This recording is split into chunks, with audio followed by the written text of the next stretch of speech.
Now, your weekly dose of inspiration, perspiration, and just the right amount of bull defecation. The Get You Some Radio Show with your host, the Vice President of Making Shit Happen, Terry Lancaster.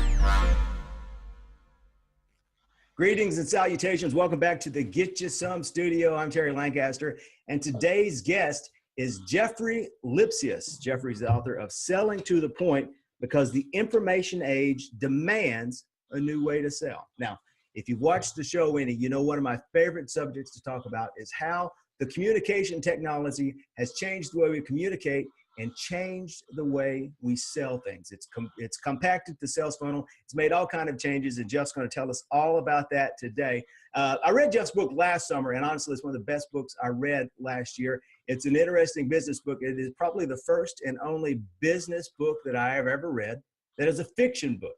It's told in a narrative form, in the form of a story. So that was unusual, but it did a great job of getting the point across. And the point was that the point of selling isn't selling. So Jeff, if the point of selling isn't selling, what's the point? Well, the point of selling is buying. Salespeople don't get paid to sell. Salespeople get paid for buying. And what happens is that too many salespeople are focusing on their selling performance. And what my book is about, and what I try to tell salespeople, is you got to focus on your customers' buying performance.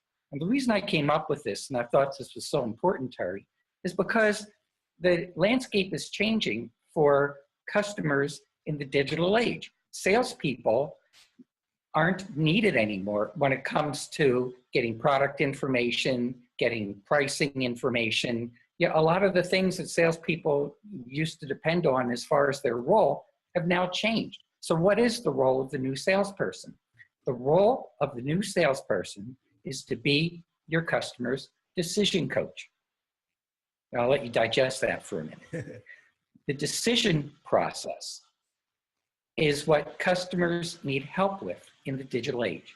And the reason for that is because customers are given too many choices and they're distracted with text and Instagrams and YouTube videos. Everybody wants their attention instantly, and they really have a hard time with just the myriad of decisions that have to be made on a regular basis. And if a salesperson can help a customer make a better buying decision, you've got a customer for life. I mean, make yourself in the role of a customer. You get a lot of resistance when you want to talk to when you're talking to a salesperson. Salespeople notice a lot of resistance from their customers. Yeah, the hackles go up instantly. So sure, but if you're a customer and you know that salesperson's committed to helping you make the best decision, are you going to be resistant to talking to them?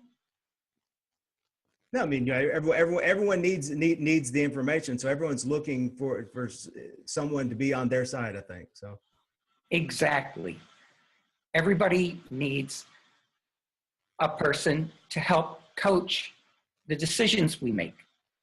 Somebody who's an expert in the field that can help you as a customer make a better decision than if you didn't talk to that salesperson. There's no resistance. You're working as a team. And by the way, the decisions we make are probably the most important things that we do in our lives when it comes to our quality of life. Our education, the jobs we have, the people we're around are all the result of the quality of the decisions we've made in life. So if somebody can help them with that, you really are giving that customer a gift. All right, we'll get back to that in a minute. Jeff, tell us about you, how you got here and how you kind of came to this, the epiphany, that's the big boy word, how you reached the aha moment that the point of selling wasn't selling. How'd you get here? Well, I've been training salespeople for 30 years, and I really have been looking for some way for salespeople to meet this new challenge of the digital age. But the way I got here actually was from my personal mindfulness practice. What happened was that I'm a meditator. I would talk to my customers and I would practice techniques to be able to quiet my mind. And what that did was limit distractions so I could really pay attention to the customer. And when I did that, I noticed something going on in my interaction between myself and my customer that I hadn't noticed before. And that was the internal buying conversation. There was actually a second conversation taking place besides the conversation I was having with my customer. Yeah. And it was the internal buying conversation going on between the customer's ears, known as decision-making. And once I started paying attention to this, I realized that this is where the rubber meets the road, the customer's decision process. And I started to get more in tune with that as I was able to quiet my internal distractions and pay closer and closer attention to the customer. Well, you've hit the two for Jeffrey. That's two things that I like to talk about: how the buying process has changed, and then meditation and mindfulness. Because I'm also a meditator and a kind of a mindfulness geek, if there's such a thing. And so I think being fully present, for those of you who don't really know much about meditation and mindfulness, it's really just the act of being fully present in the conversation, and instead of waiting for your turn to talk, actually listening to what the person's saying. Yes, that's right, Terry. And that's the reason that I wrote my book in the form of a fiction novel with a plot rather than as an instructional book, because I wanted to show salespeople how you learn from conversation. So the principles emerge from dialogues between the customers, because as you become more aware, you learn more quickly. What are you learning? You're learning the customer's beliefs, the customer's values, the customer's priorities, things that are going to help you say what you want to say in a way that the customers are going to be more receptive to hearing from you. So how does all of this, since the buying and the selling process has changed and information is peddled much quicker, and we're there to help the buyers make a buying decision instead of a selling decision, how does this affect all of the things that we've been taught from day one since we started selling? One of the things that one of the things I wanted to ask you about in the book is you actually said the old saw, and one of my favorites, because I preach this, is people prefer to buy from people they know, like, and trust. And you actually say people don't have to know you, like you, or trust you to buy from you. Yeah, I'm saying that what the customer thinks about you is not the number one priority. Right. The number one priority is what the customer thinks of themselves. The point I'm making, I've purchased products from salespeople I didn't necessarily like. Think about it. I think we all have, yeah. Sure, because we thought they had the better product for us at the best price. And so even though we weren't so fond of the salesperson, we went ahead and bought the product anyway. But the fact is, the customer needs to get clear first about what's going to work for them. And that's not a given.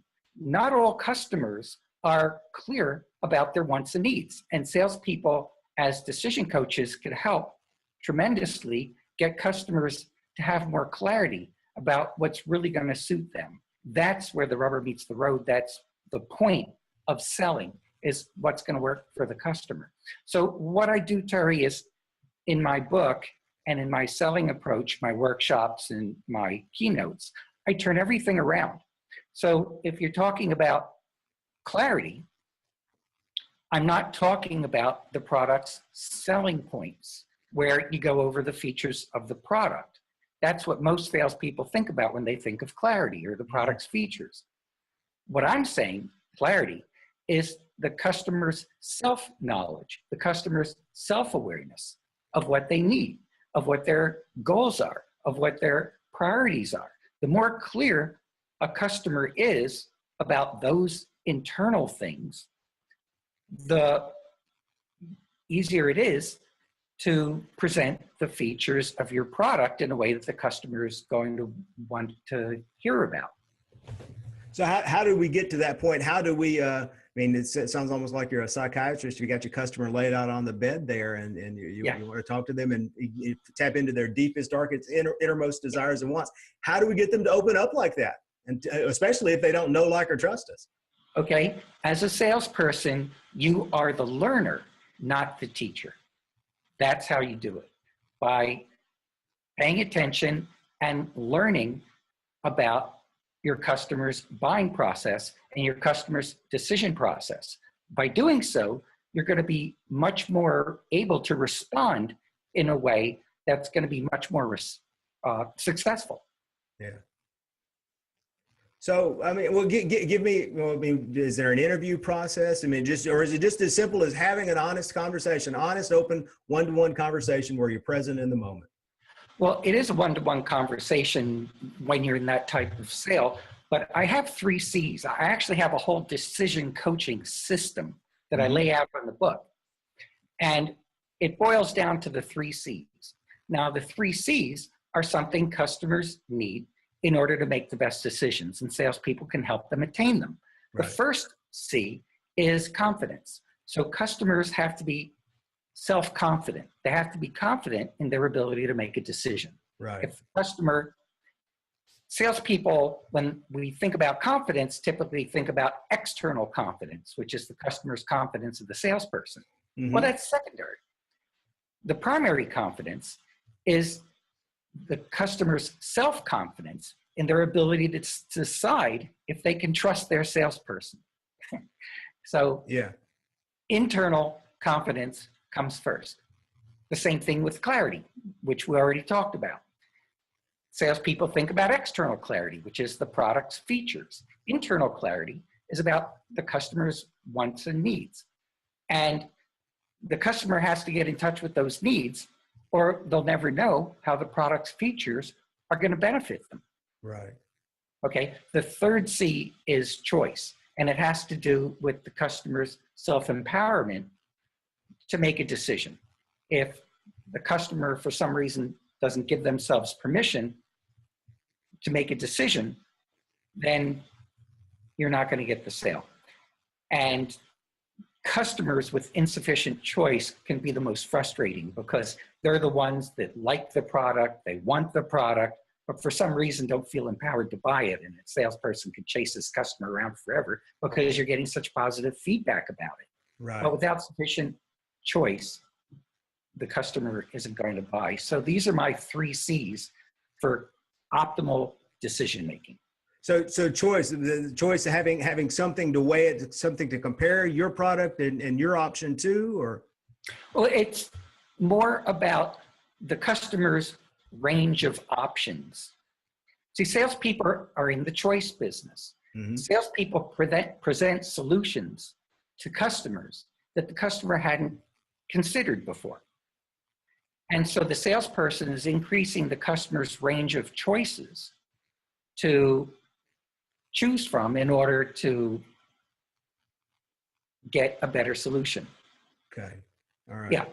Customers that have insufficient choice are going to look like they feel stuck or they feel trapped. Yeah. You ever heard that expression?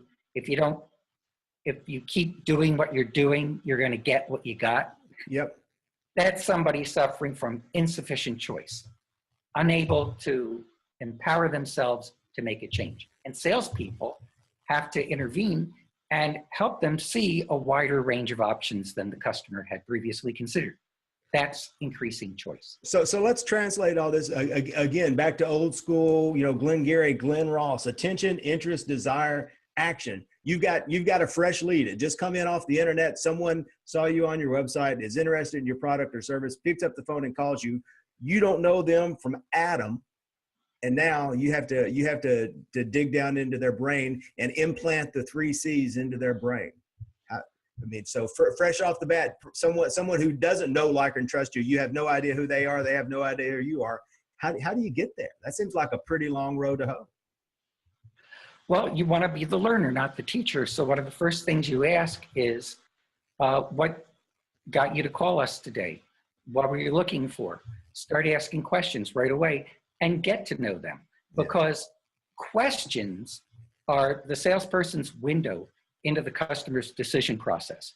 You see, decision-making is an internal process. It's a conversation going on inside the customer's head that the salesperson is not aware of. So how do you become aware? You ask questions, and that's going to give you the information you need in order to be able to start learning what this customer needs to hear in order to make a good decision about your product. All right, so let's take it out to my guys. Here's my promise to the people who are watching this show, and most of the people who tune in every week. We have a lot who have come from the car business because that's where my background is. Got insurance agents and real estate agents, and solopreneurs, people who are on the streets who eat what they kill. And my promise to them is that each week they're going to get one action step. What can you do this week? What's one tweak you can make to your sales process? What's one action step that you can take today as soon as you turn off the show to start selling more stuff, making more money, building a better life, selling to the point? Ask questions. Ask more questions. Yeah. Play Jeopardy, the game of Jeopardy, where you turn an answer into a question, because as a salesperson, you're not the teacher, you're the learner. And you don't want to present something until you know if it's relevant to the customer's beliefs, values, priorities. How are you going to do that? You're going to do that by asking questions. Yeah. So tell us, Jeff, what is your background? What industry do you come from? Actually, I come from the vitamin supplement industry. I worked for a company called Threshold. I was one of the original starters of the business. We make the Source Naturals vitamin brand. You might have heard of Wellness Formula. I was a salesperson, sales manager, and for the last 13 years, I was vice president of sales and marketing there. Okay. Very large vitamin company. And then I worked for other vitamin companies. And before we wrap up, mindfulness. What are some other ways that mindfulness has improved your ability to sell and communicate? Well, it's just made me more aware. It's made me more observant. The more observant I am, the more quickly I learn. The more quickly I learn, the more I'm going to be able to perform. Mm-hmm. What I do is I teach salespeople how to get the most information from every call and be able to use that information to help customers with the quality of the decisions they're making, because we all need help with the decisions we make.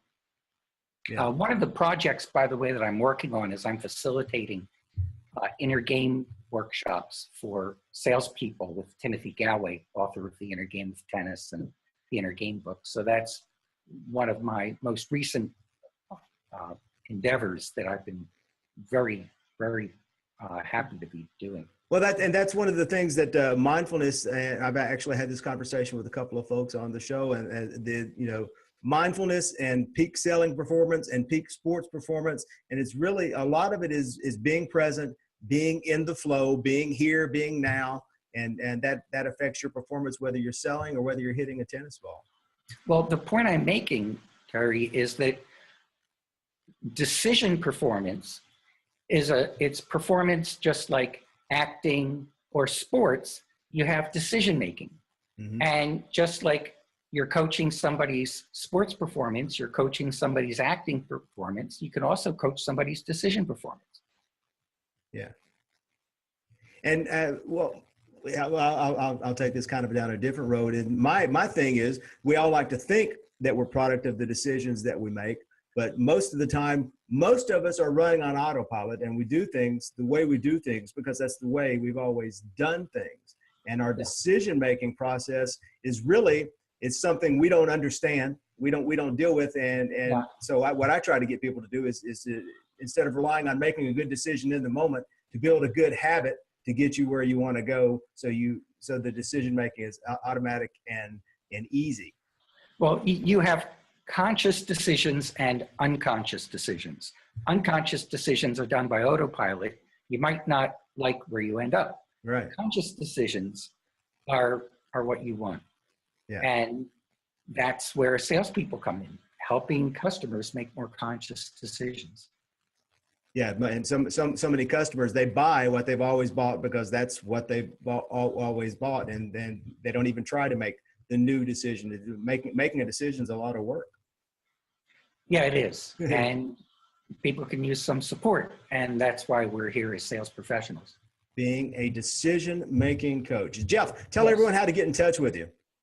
Well, you can email me at jeffrey.lipsius@gmail.com. Go to my website, www.jeffrey sellingtothepoint.com. My book called Selling to the Point is available on Amazon, now available in Spanish, by the way. Oh, yeah. And Sí. yes, sí, muy bien. And it has all my contact information, or you could just email jeffl@sellingtothepoint.com. And if you want to read Selling to the Point, be sure you hit if you go to terrylancaster.tv and hit the big red subscribe button up above our head there. We're going to be giving away a copy of Selling to the Point this week to the subscriber of the week. Selling to the Point, because the information age demands a new way to sell. Jeff Lipsius, thank you so much for being on the show. Yeah, Terry, it's been a pleasure. Thank you. All right, y'all have a good day. Get You Some Radio. You've been listening to the Get You Some Radio Show. Subscribe today at terrylancaster.tv to hear more episodes, win valuable cash and prizes, and get free training to help you create an army of buyers who know, like, and trust you before they've ever even met you. It's a big, wide world, boys and girls. Get out there and get you some.